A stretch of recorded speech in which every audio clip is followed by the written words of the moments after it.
Perlu tata ulang ini kehidupan bernegara. Di sini saya berharap akan mengkaji institusi Polri dengan segala kebaikan dan kekurangan. Selama 3 bulan nanti kita akan melaporkan, merekomendasikan kebijakan-kebijakan yang perlu ditempuh. Masuknya nama Kapolri Jenderal Listio Sigit dalam tim reformasi, banyak yang berasumsi bahwa ini malah menjadi hambatan bagi objektivitas tim ini melakukan evaluasi secara menyeluruh.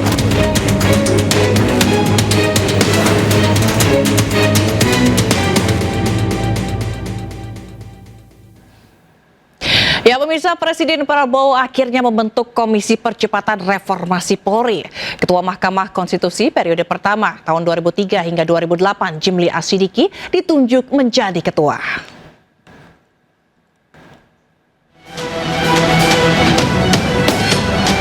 Aksi unjuk rasa yang terjadi pada akhir Agustus lalu melahirkan sejumlah tuntutan.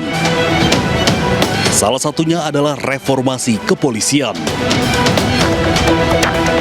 Lebih dari 2 bulan berlalu, Presiden Prabowo memenuhi aspirasi rakyat.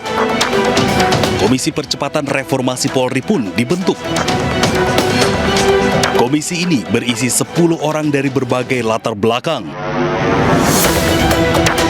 Mereka dilantik Jumat 8 November di Istana Kepresidenan.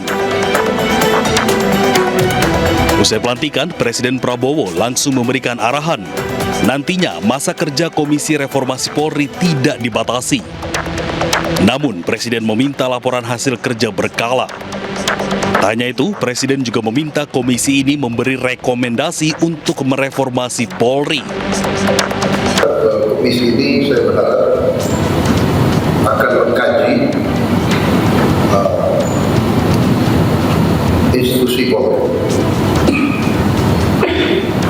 Mengkaji institusi Polri dengan segala kebaikan dan kekurangan. Marilah kita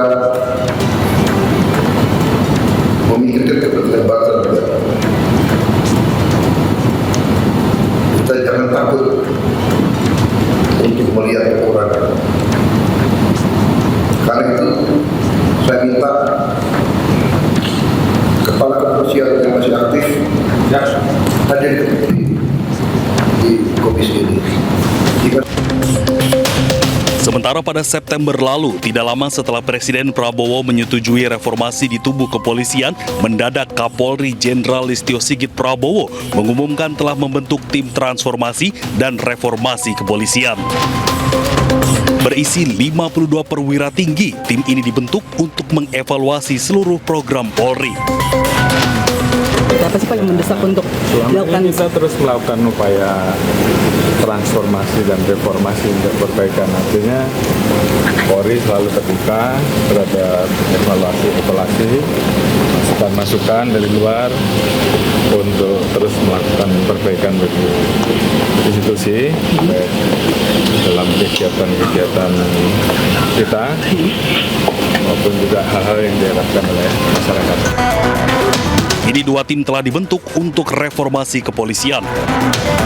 Tim versi Kapolri dan tim versi Istana. Akankah terjadi dualisme atau justru malah saling bersinergi? Tim Liputan iNews melaporkan. Presiden Prabowo Subianto melantik Komisi Percepatan Reformasi Polri di Istana Kepresidenan. Dan berikut 10 nama yang terpilih.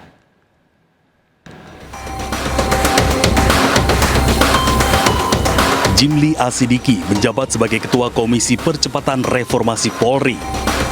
Jimli merupakan mantan Ketua Mahkamah Konstitusi periode 2003-2008. Yusril Iza Mahendra, anggota Komisi Percepatan Reformasi Polri sekaligus Menteri Koordinator Bidang Hukum, Hak Asasi Manusia, Imigrasi, dan Pemasyarakatan saat ini.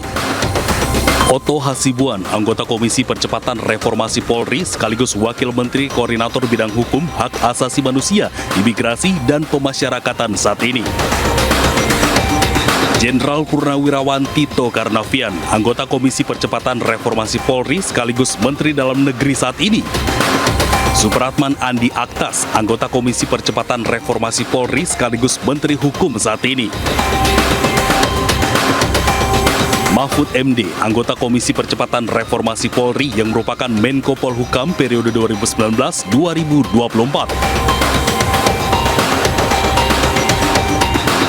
Jenderal Kehormatan Purnawirawan Ahmad Doviri, anggota Komisi Percepatan Reformasi Polri sekaligus penasihat khusus Presiden bidang keamanan, ketertiban masyarakat, dan reformasi kepolisian sejak 17 September 2025. Jenderal Pol Listio Sigit Prabowo, anggota Komisi Percepatan Reformasi Polri sekaligus Kapolri saat ini.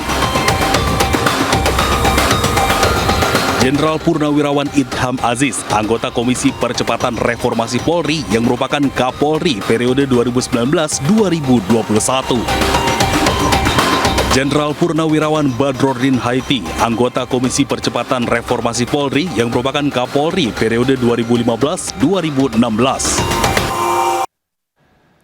Reformasi Polri kembali menjadi sorotan setelah berbagai dinamika dan desakan publik untuk pembenahan di tubuh kepolisian. Kini muncul Komite Percepatan Reformasi Polri. Namun muncul pertanyaan besar, apakah komite ini akan memperkuat reformasi atau justru menimbulkan tumpang tindih kewenangan? Dan sudah hadir di studio bersama kita Prof. Jimli Asyidiki, Ketua Komisi Percepatan Reformasi Polri. Apa kabar, Prof? Baik, sebelum kita membahas soal Komite Percepatan Reformasi Polri ini, saya ingin mengucapkan selamat buat Prof. Jimli ya, kemarin dapat penghargaannya Prof ya. Ya, Habibie Prize ya. 2025 di BRIN ya Prof ya. Oke, baik. Terima kasih. Baik, sama-sama Prof. Nah, kita ngobrol nih Prof soal Komite Percepatan Reformasi Polri ini. Prof, sebenarnya apa sih Prof arahan khusus dari Presiden Prabowo ini terhadap Komisi Percepatan Reformasi Polri ini? Ya, arahan sesudah kami 10 dilantik ya. Pertama beliau menyampaikan, waduh ada kurang ini, harus ada perwakilan gender. Nah, maka nanti akan ada tambahan, yaitu karena beliau rupanya tidak menyadari pejantan semua, padahal ini perlu sekali tokoh wanita. Yang kedua, beliau menyampaikan garis besar problematika yang dihadapi oleh bangsa dan negara kita di bidang ekonomi, di bidang sosial, politik gitu. Nah, maka kita harus melihat permasalahan dari semua aspek dengan komprehensif, yang salah satu kesimpulannya adalah kita perlu tata ulang ini kehidupan bernegara. Nah, kita mulai dengan menyerap aspirasi rakyat sebagaimana terjadi kemarin waktu bulan Agustus, kisruh soal pajak, soal kebijakan fiskal sudah dijawab oleh Presiden. Adanya Menteri Keuangan baru dengan paradigma berpikir yang berbeda. Nah, yang kedua adalah kepolisian ini. Meskipun banyak yang sudah menunggu dan Gerakan Nurani Bangsa juga sudah mengusulkan sejak September, Presiden sudah menyatakan akan membentuk. Tapi orang tunggu, jadi apa enggak nih? Nah, maka betul ini berita ini mulai akhirnya dibentuk. Nah, ini adalah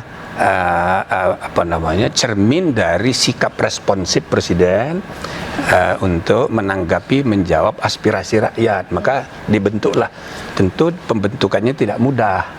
Dan karena itu setelah terbentuk pun komisi ini gak main-main ini. Dari 10 yang sudah dilantik, 5 jenderal polisi, 5 tokoh-tokoh pejabat tinggi semua, yang pensiunan cuma saya sama Pak Mahfud. Gitu. Nah, tetapi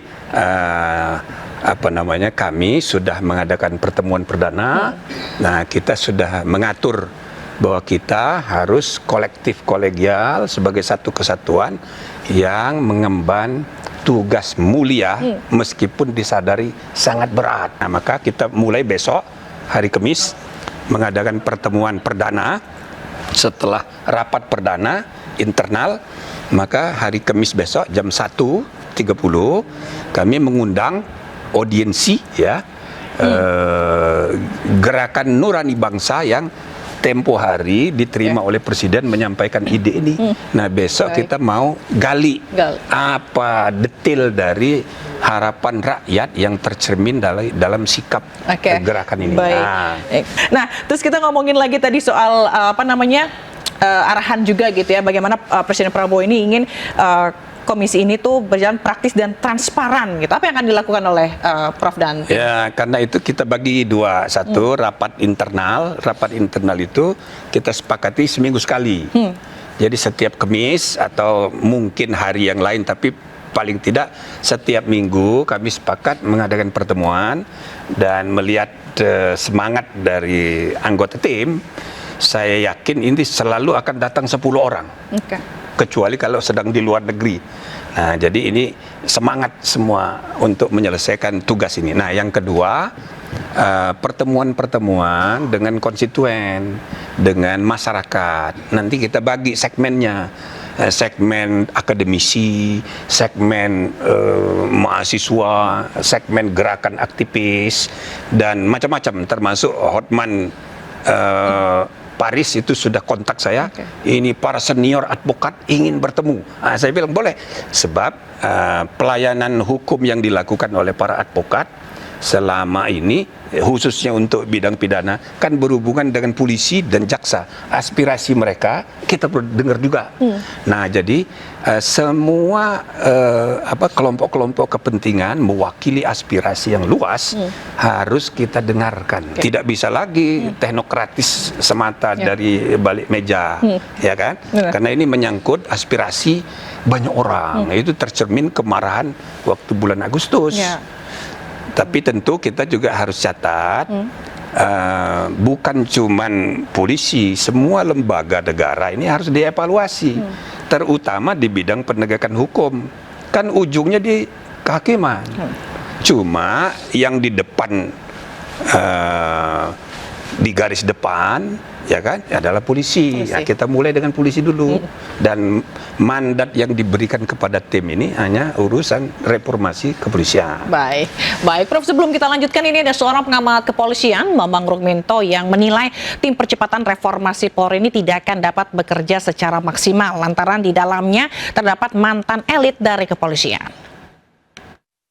Hanya sayang keanggotaannya ini didominasi oleh personil dari Polri dan pemerintah, sementara wakil dari masyarakat ini hanya diwakili oleh Profesor Jimli dan Profesor Mahfud MD. Tentu komposisi yang tidak berimbang ini berdampak pada persepsi yang muncul di masyarakat bahwa tim reformasi Polri ini tidak akan bisa bekerja secara profesional dan objektif, karena sebagian besar ini juga dipersepsi merupakan bagian dari masalah, mengingat beberapa personil yang dari Polri ini adalah mantan-mantan elit di kepolisian yang tentunya juga merupakan bagian masalah yang selama ini terjadi di organisasi Polri. Nah, baik Prof, ini juga menjadi cukup banyak pertanyaan publik begitu ya. Mengapa masih ada Polri aktif yang tergabung dalam Komisi Reformasi ini? Bukankah dapat menyebabkan konflik of interest atau konflik kepentingan? Bagaimana koordinasinya selama ini, Prof?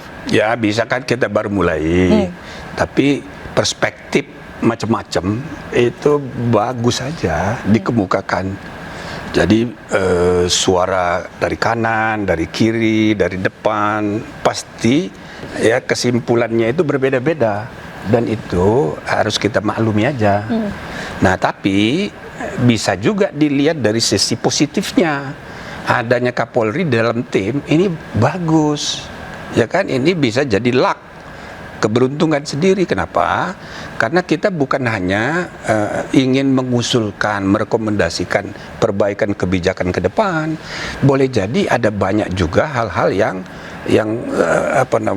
aktual, ya, yang berkaitan dengan kebijakan internal. Bisa saja itu terjadi, sehingga kalau misalnya nanti disepakati ada hal-hal yang sifatnya tidak memerlukan keputusan dari presiden, tapi cukup internal, ya maka kita langsung ya bisa berharap tindak lanjutnya kepada Kapolri yang juga adalah anggota komisi, kan malah bagus. Nah, dengan adanya Kapolri kan bisa langsung di follow up. Berarti sinergi dengan Kapolri ini akan dimatangkan, Prof. Iya. Tapi apakah nantinya juga ada batasan-batasan begitu ya dalam keterlibatan Kapolri begitu? Ya pasti.